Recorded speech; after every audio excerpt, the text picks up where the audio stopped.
What has teeth like steak knives, claws of steel, and is 6 tons of pure terror? T-Rex, the ultimate killing dinosaur. This team of diggers has found more T-Rexes than any other. As they probe inside its skull, they find what's on its mind. Dinosaur hunters in Argentina have discovered a killer that's even bigger than T-Rex. But was it as ferocious? A bone bed in Wyoming reveals a tender side to the grizzly allosaurs. They may have had family values. A dinosaur digging family has unearthed the baby they call Bambi. But watch out, this baby bites. It's a raptor. The awful allosaurs, the nastiest raptors, the most cunning carnivores. Meet the dinosaurs' killer elite.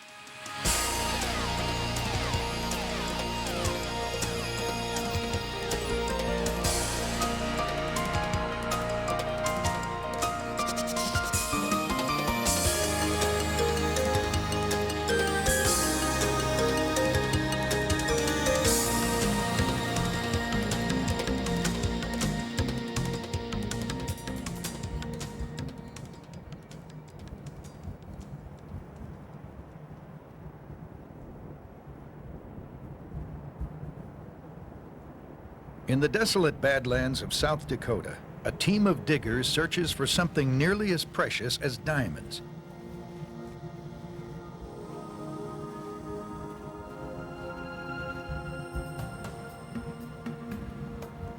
The bones of Tyrannosaurus rex. Everyone's heard of T-Rex, but almost nobody has found one. Despite a century of searching, no more than 24 specimens have ever turned up.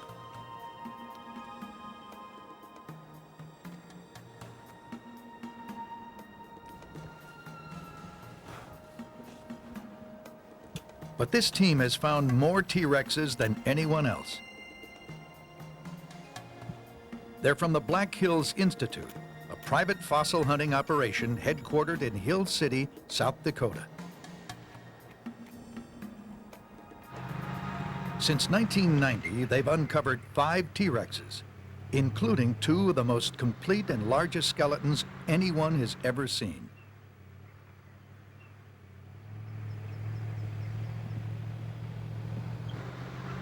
Three years ago, they found the first fragments of a T-Rex they nicknamed Duffy.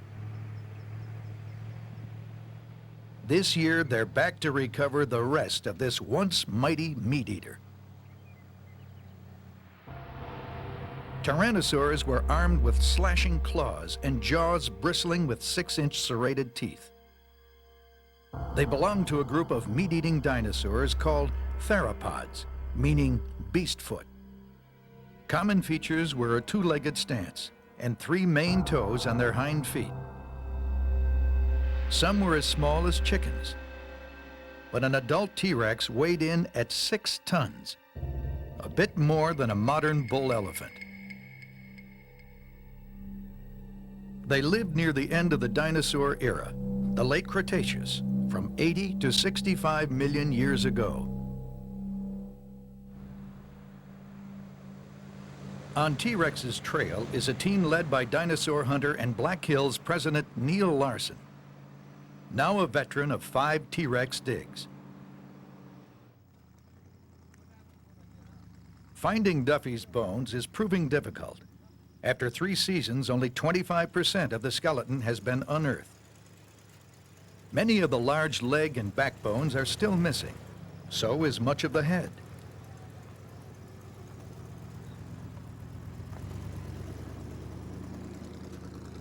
This year, Larson hopes their luck will change. Well, there's a number of skull bones that we have not yet found for Duffy. We don't know if we found the brain case or the very front part of the nose of the Tyrannosaurus rex. Those would be extremely important to find because it would finish giving Duffy a face.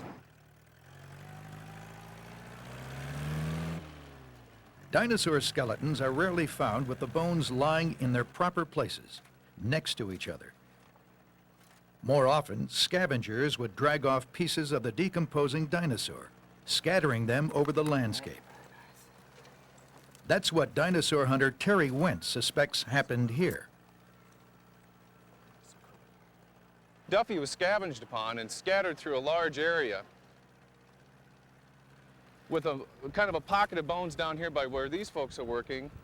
And then we found scattered skull bones way off in the distance. Now what we'd like to find is maybe where the animal actually died, because most of those bones are the lighter bones. We'd like to find the heavy pelvic bones and the leg bones. With no way of telling where the rest of Duffy lies, or even if it still exists, Wentz's crew starts by scraping away layers of topsoil. They watch carefully for any sign of fossils. A trained eye can tell fossils apart from rock by their distinctive color and texture. If the crew spots one, they'll start digging by hand. It's demanding work.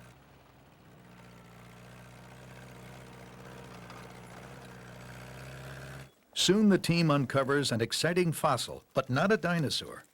They found the remains of a giant sequoia tree. It testifies to how drastically the parched badlands have changed since T-Rex's day, when they were covered by a lush forest. Deep in this forest, 68 million years ago, a tyrannosaur died. Scavengers moved in, ripping away its rotting flesh and scattering its bones. Eventually, the earth covered them up, locking them underground for millions of years. Today, rain, snow, and wind have eroded the ground, and the bones lie just beneath the surface, waiting for the Black Hills crew to uncover them again.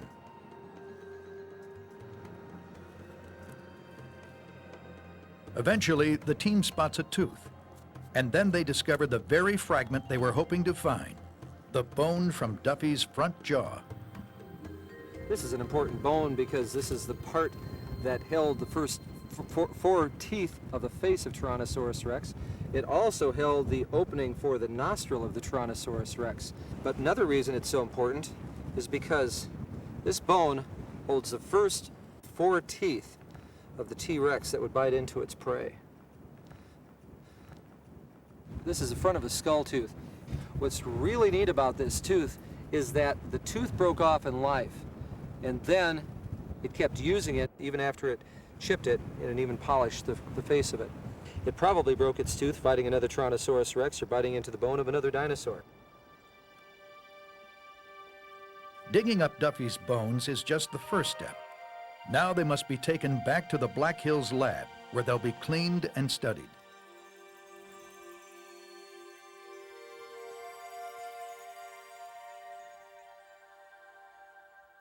Everyone in Hill City, South Dakota knows how to find Black Hills Institute. Locate the sign with a burger-eating dinosaur and look across the street. You'll see a tyrannosaur skull guarding the entrance. Most of the time, Hill City is a quiet town, but in 1992, it became the center of one of the hottest dinosaur disputes of all time. On May 14th, a dozen FBI agents, the National Guard, and local police carried out a surprise raid. They'd come to seize Black Hills' most valuable discovery, the largest and most complete T-Rex ever found, nicknamed Sue.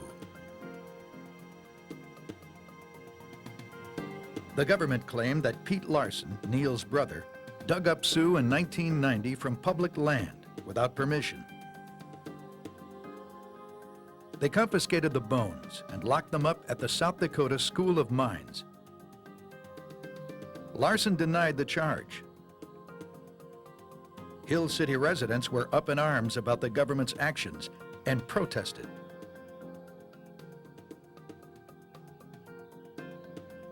It didn't help. Pete Larson went to trial.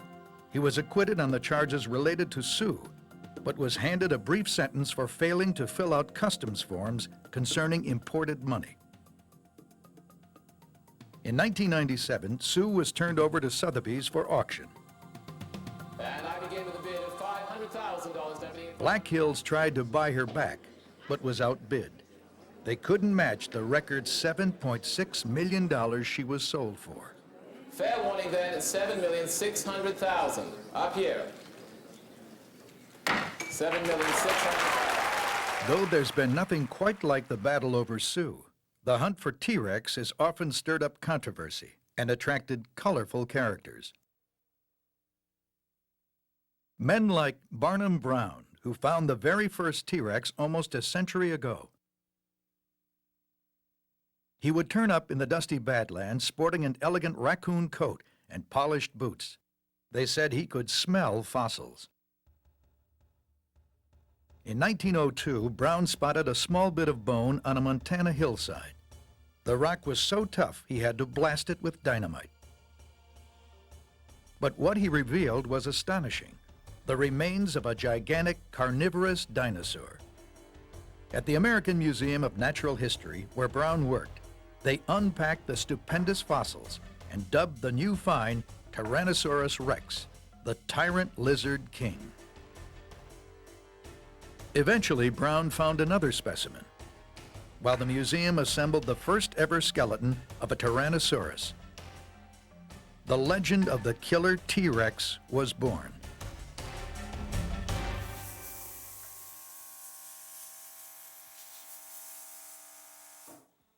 Fossils are still shipped in from the field exactly as they were in Brown's day, encased in a protective coat of burlap and plaster. Beneath that coat, the fossils still lie embedded in fragments of rock.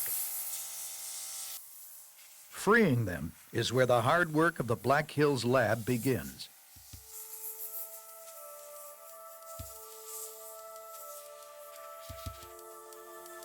It's a painstaking job. Careless preparation could destroy subtle surface details of the bones, such as marks of disease or injury.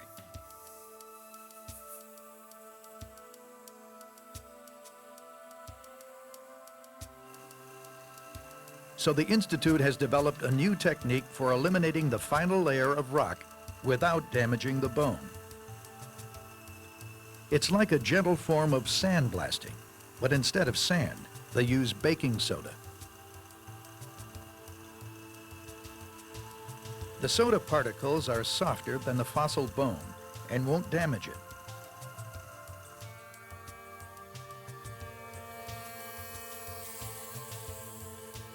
But even with modern techniques, it can take a team of 20 people a year to clean a single large dinosaur.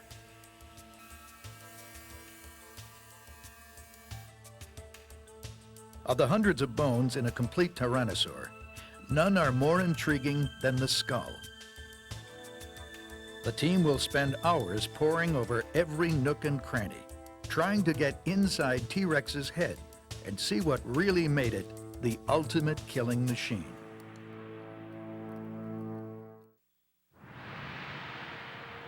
It's 68 million years ago, and T-Rex is on the move.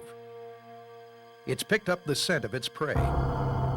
But is it a mindless marauder or a cunning killer? Though we can't put ourselves inside the mind of T-Rex, we can get inside its fossilized skull. Neil Larson of the Black Hills Institute has studied the brain case and the subtle clues it reveals about T-Rex intelligence.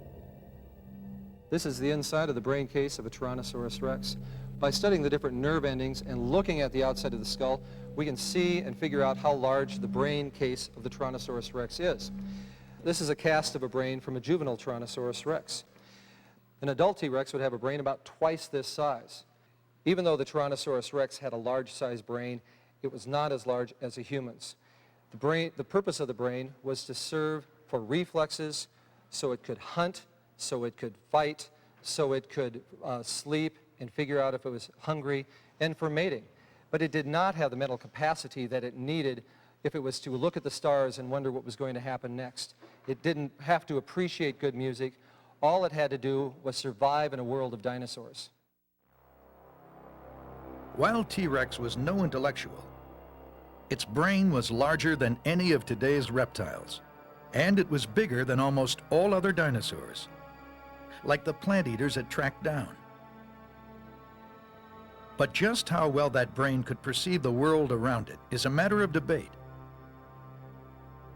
Neil Larson thinks T-Rex had vision that allowed it to home in on its prey. Tyrannosaurus rex had large eyes and binocular vision, eyes that face forward.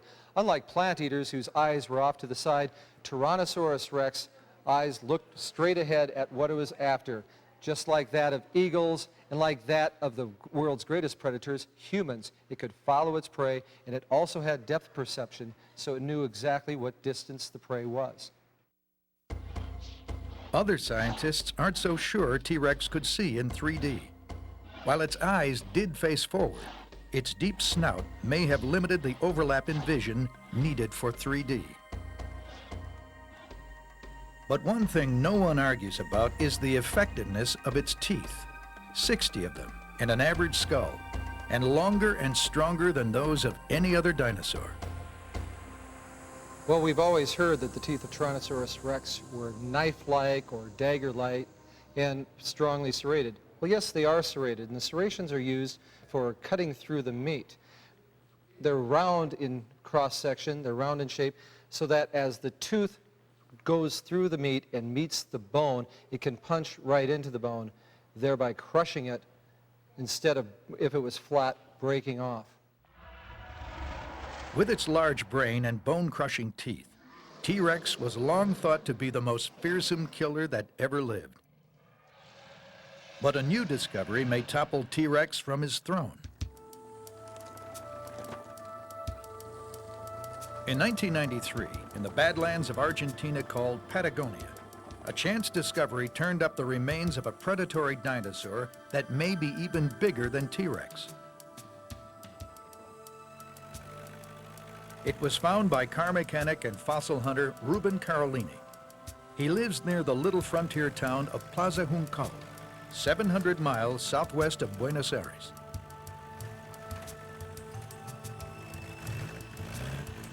While fossil hunting in his homemade dune buggy one day, he stumbled across a huge bone. At first, he thought it belonged to a giant plant-eating dinosaur and contacted paleontologist Rodolfo Correa at Plaza Juncal's local museum. Correa and a colleague inspected the bone and quickly realized it didn't belong to a plant eater, but to a giant carnivore. They named the great beast Giganotosaurus carolini in honor of its discoverer. This 2-foot bone comes from the creature's massive lower jaw. The complete skull is 6 feet long, the longest of any dinosaur ever found, and a foot longer than T-Rex's. In March 1996, less than 2/3 of the creature had been recovered. Parts of the jaw and tail, as well as the front arms and claws, were still buried, leaving many questions unresolved. So Correa and his crew of 5 set out on the final lap of their momentous search for the biggest meat eater of all.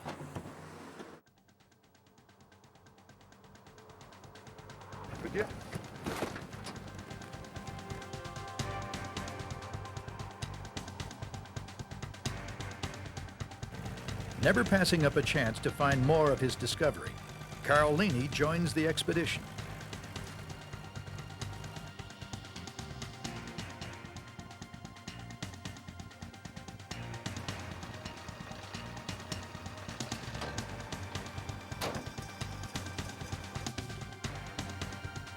Once they arrive at the site and set up their tents, the digging can start.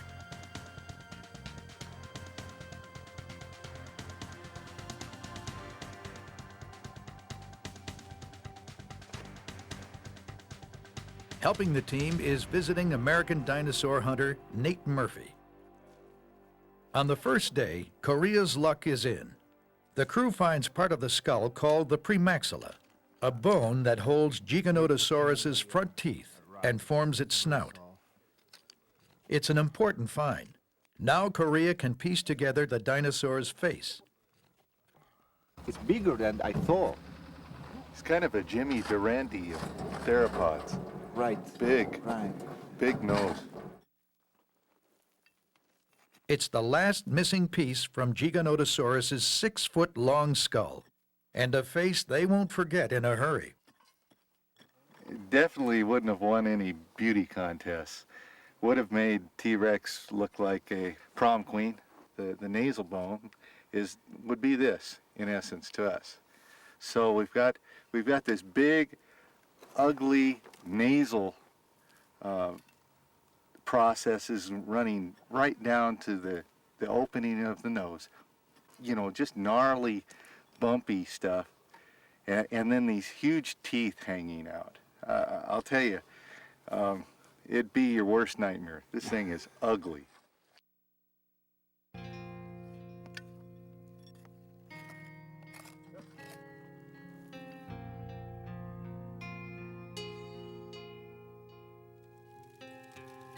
After today, Korea unearthed what remained of Giganotosaurus, giving him important new insights into this previously unknown killer. Giganotosaurus was at least 3 tons heavier and 3 feet longer than the biggest tyrannosaur. Though at a glance it looks like T-Rex, there are enough differences to suggest they weren't closely related. Giganotosaurus had a smaller, narrower brain. Its razor-sharp teeth were adapted for slashing flesh, not crushing bone. With its thicker bones and massive tail, it may have been a more powerful fighter. But the two would never have battled face to face. Though both come from the Cretaceous period, 144 to 65 million years ago, Giganotosaurus lived in the early part, 30 million years before T-Rex's time. Giganotosaurus has emerged as a truly remarkable beast, a grotesque killer even larger than T-Rex. But perhaps Korea shouldn't be surprised by his creature's uniqueness. Dinosaurs, unlike any others, keep turning up in Argentina.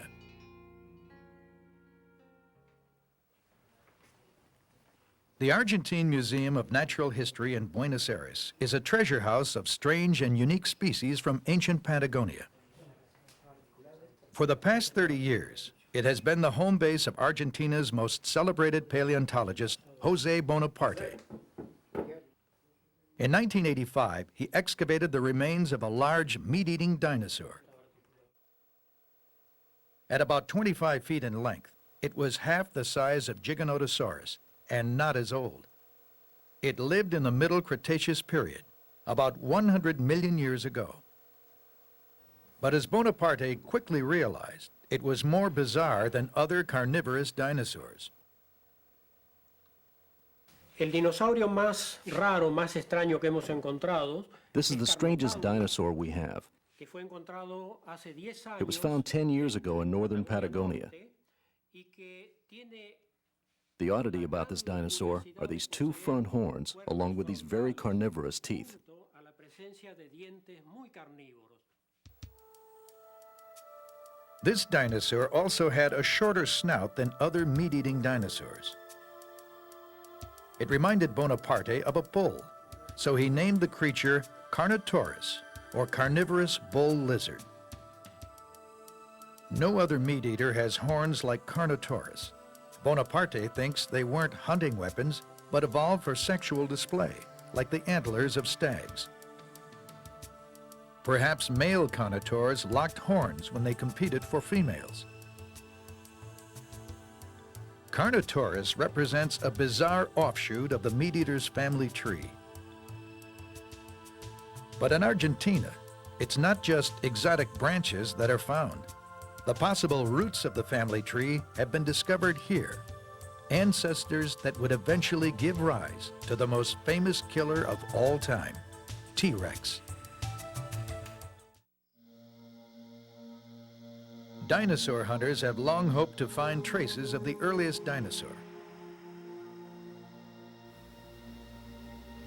a creature that would be the common ancestor of all the later dinosaur groups, including the giant meat-eating theropods like T-Rex. To hunt for dinosaur origins, they come to Ishigualasto, the Valley of the Moon.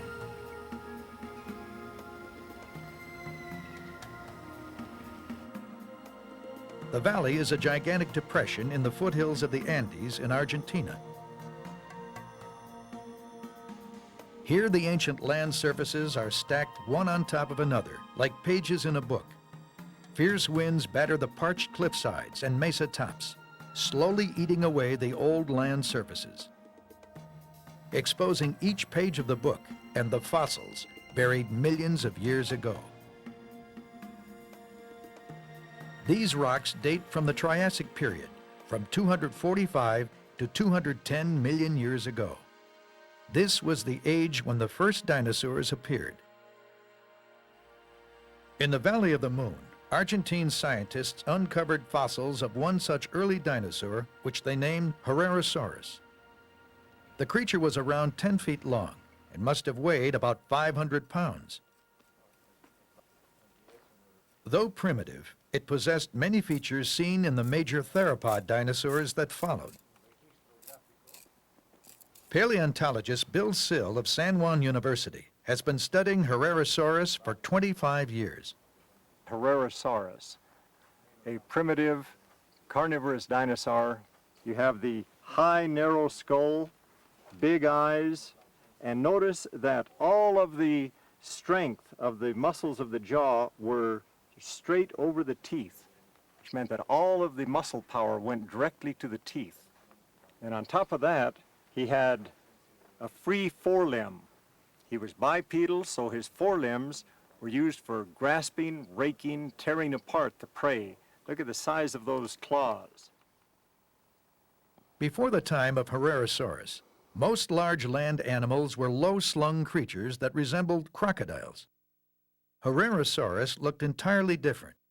Changes in the structure of its ankles and hips allowed it to walk upright, a bipedal body plan that was to reappear in all later meat-eating dinosaurs. The femur, that's the leg bone. Now look at that, the knee joint and the hip joint allowed him to stand completely vertical, which means he was not only bipedal, but all of his legs were rotated under the body. That means speed and agility. So this fellow would have been like a two-legged tiger going across the plains hunting prey. With Herrerasaurus, the earliest forms of the killer dinosaurs' deadly weapons had appeared. Over millions of years, its descendants evolved their own unique killing strategies.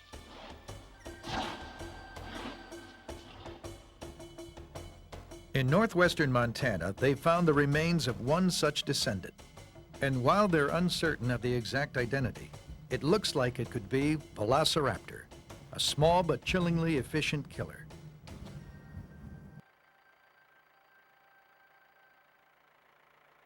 The discovery's been made by an unusual dinosaur hunting team, a family named the Linsters. Each summer, the Linsters pack up their camper and drive out to a ranch for a unique kind of vacation.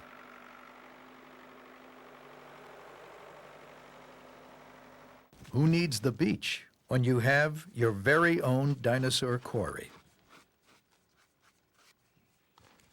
Cliff Linster and his family have no formal training in paleontology, but they become skilled at identifying fossils and are meticulous in their field methods. Cliff has taught the boys how to dig fossils like professionals. After the topsoil is removed, they uncover bones with ice picks and brushes, while applying acetone hardener to fortify them against breakage. The work is difficult, but there's quite a kick in uncovering dinosaur bones that haven't seen the light of day in 80 million years. And occasionally, like most families, they can't resist a chance to joke around. Like the time Wesley found the skeleton of a ground squirrel. After carefully painting it black, he told Dad it was a dinosaur bone. One day, our second boy came to me with this little bone here.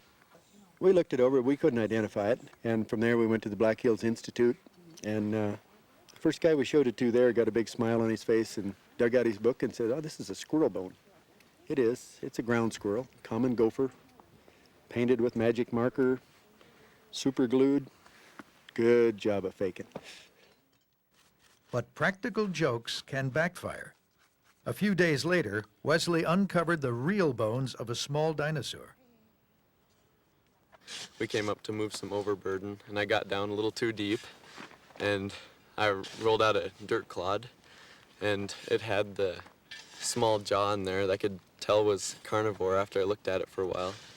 So after I found that, I ran down the hill and found my mom.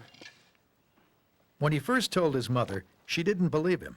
She thought he was just playing another joke.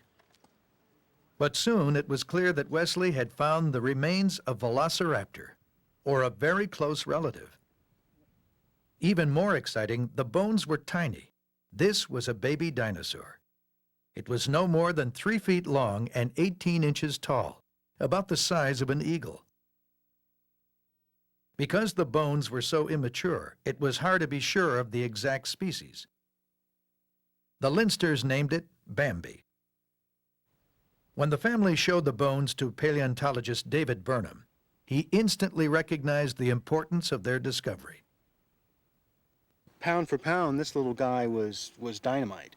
And these bones are so important because the fossil record for small theropods is very rare because the bones are lightly built and therefore don't usually preserve very well. Bambi and its parents are part of a group of dinosaurs from the early Cretaceous, commonly called raptors. Lightly built, they probably leaped feet first at prey, using their stiff tails for balance and their retractable toe claw to rip open flesh with a single stroke. Though little is known about their behavior, one site revealed 5 skeletons buried together, hinting at a frightening idea. These quick and deadly dinosaurs may have run and hunted in packs. With Bambi, we may learn even more about raptors. The Lindsters managed to find 90% of the skeleton, making it quite possibly the most complete of its kind ever found. The Lindster family's discovery is raising other questions. Appropriately, they concern dinosaur family life. How was delicate young Bambi cared for and protected? Who caught its food? A provocative answer is emerging from a collection of scarred bones found by a Sherlock Holmes of dinosaur sleuthing.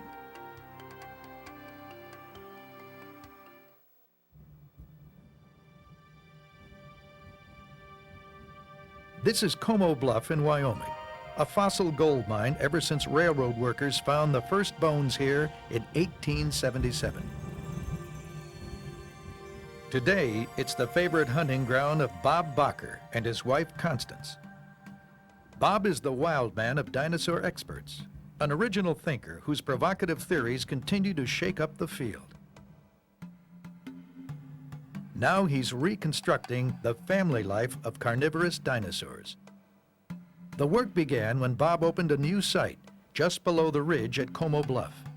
It turned out to contain a curious mixture of bones from different kinds of large dinosaurs. This is Nail Quarry, named for an antique nail found on the surface. Most of the time I have to say some amateur student found an important site, but this is one of the few places I can say, I found this. When we started digging in, there were fun things. There were giant carnivorous dinosaurs, meat eaters, some as big as T-Rex, but 60 million years earlier. Well, that's kind of interesting. For most of that time, in the Jurassic period, the landscape here was a floodplain without any major rivers or streams. Not the kind of environment where dinosaurs would gather, or where their bones would usually survive. Something else must have brought them to Como Bluff. But what? As Bacher dug into the quarry, the mystery deepened. He found the bones of more and more different kinds of dinosaurs, both plant eaters and meat eaters. There are 4 species of giant carnivorous dinosaurs here. That's interesting. There's a rich fauna of meat eaters. But they were victims. As we dug the bones of these giant carnivores, we found they'd been chewed. These weren't eaters, they were eatees. And they were chewed, they were gnawed. Tooth marks were clearly visible on the bones, so it looked like Nail Quarry had been a feeding site. Dinosaur victims had been killed elsewhere, dragged back, and eaten here. Another weird thing about this quarry is there are no small animals at all. The smallest animal is a baby Diplodocus at 5 tons, 10,000 pounds. That's the smallest animal. Well, whoever dragged the carcasses here didn't want small bodies. They didn't want little prey. They wanted big hunks of meat and bone and gristle. They wanted the haunch of a brontosaur, the shoulders of a stegosaur, the tail of a megalosaur, big pieces. So who was doing the killing, dragging, and eating? Besides the chewing marks, there were other clues scattered among the bones. Meat-eating dinosaurs leave calling cards when they chew. They had teeth like crocodiles or sharks. They'd break off a tooth, a new tooth would grow in. They'd break off their teeth where they were chewing their prey, their carcasses. This is a carnivore tooth. It's got wear at the tip where the enamel was ground off. It was chewing bones. Scattered among the assortment of bones at Nail Quarry, Bakker found teeth that belonged to just one type of dinosaur. And there's only one species of predator, just one particular species of allosaur, no one else. So that was an allosaur lair. Weighing almost 2 tons and stretching over 30 feet, allosaurs were among the Jurassic's most formidable hunters. If Bob is right, they killed their victims first, then dragged them back to Nail Quarry. But why? Among the teeth Bakker found were tiny ones like this, from the smallest allosaur ever found. A baby that probably weighed just 1 pound, fresh out of the egg. According to Bakker, that's why allosaurs drag their prey here to feed their helpless infants. Here is the shoulder blade of a brontosaur. And cutting across it are tooth marks left by carnivores who were gnawing away the flesh. Those are pretty deep. That's from a medium-size allosaur, maybe 1,000 pounds. But here are wee little ones. Those are so small, they only match those tiny baby hatchling allosaurs. So the scene is there's mother and half-grown allosaurs chewing, and over at this corner, little baby. Before Bakker's discovery, nest sites of only plant-eating dinosaurs had been found, together with evidence of parental care. But many paleontologists assumed that carnivorous dinosaurs were solitary killers who didn't look after their young. Now, bones from Nail Quarry are changing that view. Even the fiercest dinosaurs, it seems, became caring parents when they got back home. If you're a baby lion, you're not fed rabbits. You're not fed chipmunks. You're fed hunks of zebra. You're a baby lion. Mother brings you a piece of zebra, big piece. But if you were a baby allosaur right here in this part of Wyoming, you wouldn't be fed a little chipmunk-sized dinosaur, and you didn't have to hunt for yourself. You just had to wait for mom, maybe your aunt, maybe dad, to drag in the latest 2-ton hunk of meat, and then you could sit right here and gnaw to your little baby allosaur's heart's content. In his reconstruction of the allosaur feeding site, Bakker's passion for understanding how dinosaurs behaved is evident. All paleontologists ultimately strive in their own way for a similar goal, to reconstruct the lost world of dinosaur behavior. With 5 T-Rexes under their belt, the team at Black Hills Institute are in a unique position to test ideas about how carnivorous dinosaurs lived and died. This is Stan, a T-Rex discovered in South Dakota in 1992, the second most complete skeleton ever found. Stan is a world traveler, newly returned from a tour of Japan. While he's on the road, Stan looks more like a giant erector set than a dinosaur.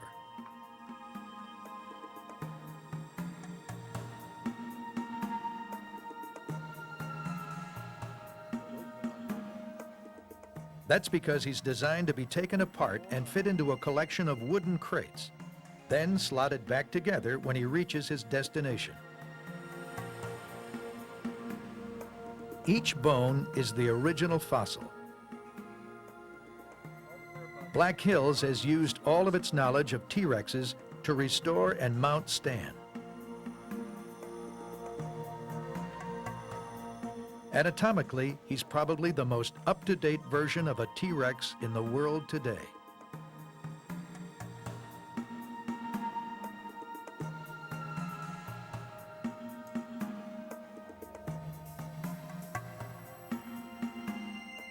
Early reconstructions depicted tyrannosaurs as portly creatures, barely able to support their own weight and dragging their tails on the ground. But assembling recent specimens like Stan has revealed how wrong those early views were. The mistakes go back to the days of Barnum Brown, who found the first T-Rexes in Montana almost a century ago. When he brought them back to the American Museum in New York, no one knew for sure how the bones should be mounted. The director, Henry Fairfield Osborne, did the best he could with the little information then available. After considering several alternatives, he finally posed the first tyrannosaur upright, with its tail and feet planted on the ground. This is the T-Rex that stood in the American Museum until 1990, scaring generations of children and inspiring Hollywood producers. The land unknown. Could man have survived in the dinosaur age of mighty monsters? Shudder at history's most ferocious killer, Tyrannosaurus Rex. But according to Black Hills Institute's Neil Larson, the museum got it all wrong. 80 years ago, when scientists mounted the first Tyrannosaurus Rex, they mounted it like this toy, and like they did all toys ever since then. They mounted it standing on two legs, resting on its tail for a balance. They couldn't figure out how T-Rex, being a bipedal animal, could stand on the two legs without falling flat on his face. But the more complete Tyrannosaur skeletons unearthed in the 1990s are helping dinosaur experts rethink T-Rex anatomy. It seems they had no problem balancing on their back legs and didn't drag their tails. A V-shaped bone straddled the vertebra and limited the tail's up and down motion. Locked high off the ground, it counterbalanced the creature's massive head. And with that counterbalance, he did not fall flat on his face. He could stand, he could walk, he could run at breakneck speed, chasing down his prey with that tail stretched out right behind him. And so was born a new T-Rex, the sprinting killer, with a top speed of 40 miles per hour, according to Larson. But could this be just another T-Rex myth?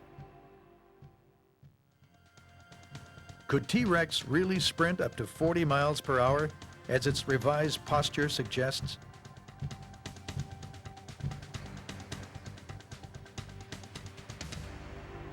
To find out, you might come to Montana and look up Matt Smith, a renowned dinosaur sculptor. Smith became curious about T-Rex's mobility when the Museum of the Rockies in Bozeman asked him to design and build a new T-Rex. In 1990, the museum had unearthed the most complete skeleton known at that time and wanted to show visitors what it would have looked like in the flesh. In sculpting this rendition of the T-Rex, I was very fortunate. We were able to lay out all the bones, take a look at the relationship between the ribs, the vertebrae, everything. To ensure his model was accurate, Smith had to measure each part of the creature, every bone, tooth, and claw. Then he had to decide how much flesh to put on the bones. It wasn't just guesswork. Although the Tyrannosaur's muscles are long gone, each has left its mark on the bones. The larger the muscle, the bigger the scar. You need to look at the bones. And on the surface of the fossil, there's a correlation between the force the muscle exerts onto the surface of the bone and the scarring it leaves behind. By looking at that, you can help identify the placement of the muscle, the size, and it'll help give you a more accurate rendition of the animal. With the model fleshed out and complete, Smith sent out copies for other dinosaur researchers to study. One reached paleontologist Jim Farlow of Indiana Purdue University, who wanted to use the model to investigate T-Rex's top running speed. According to Farlow, the creature's speed would be limited by its weight, so he used the model in a water displacement experiment to estimate how much the T-Rex weighed when it was alive. His calculations showed that it would have weighed 6 to 8 tons. If a T-Rex that heavy ran faster than around 20 miles per hour, Farlow believes the consequences would be fatal. You've got an animal, a really big, heavy animal, the size of a small truck, going at this kind of speed in these certain scenarios. It can't stop itself. What if T-Rex stumbled or tripped while sprinting at high speed?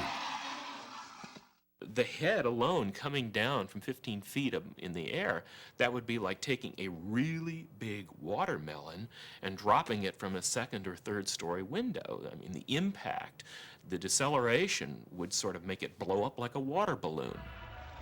Next, its body would be crushed under its own weight as it crashed to the ground.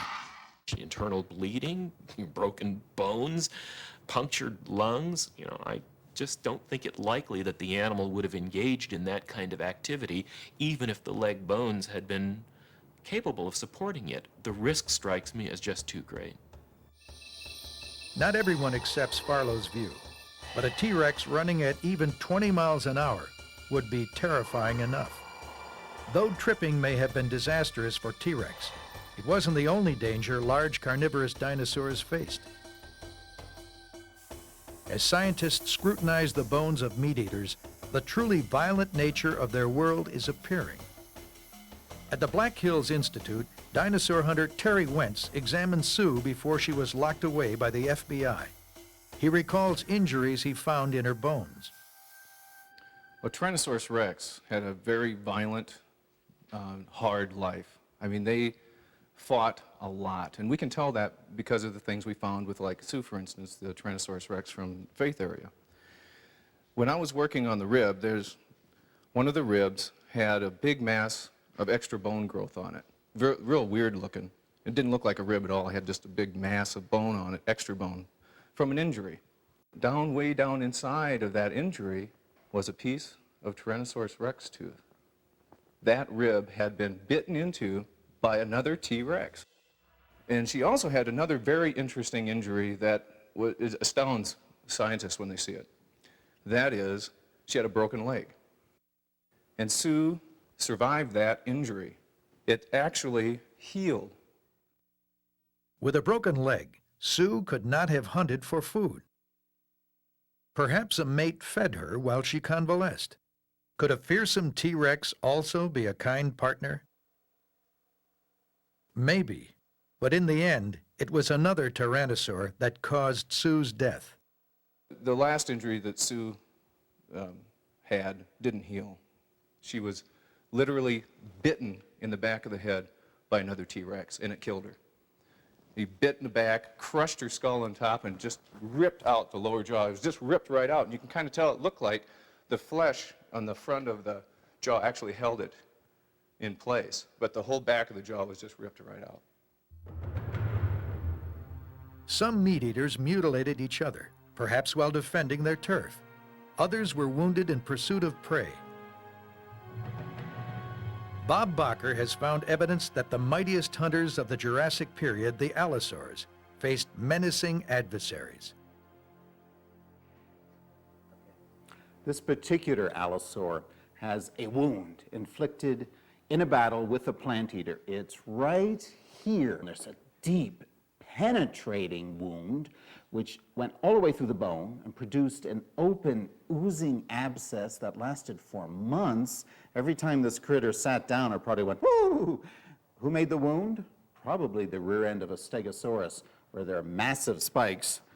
The crime probably went like this. Here's an allosaur, here's a stegosaur with spikes, and whack.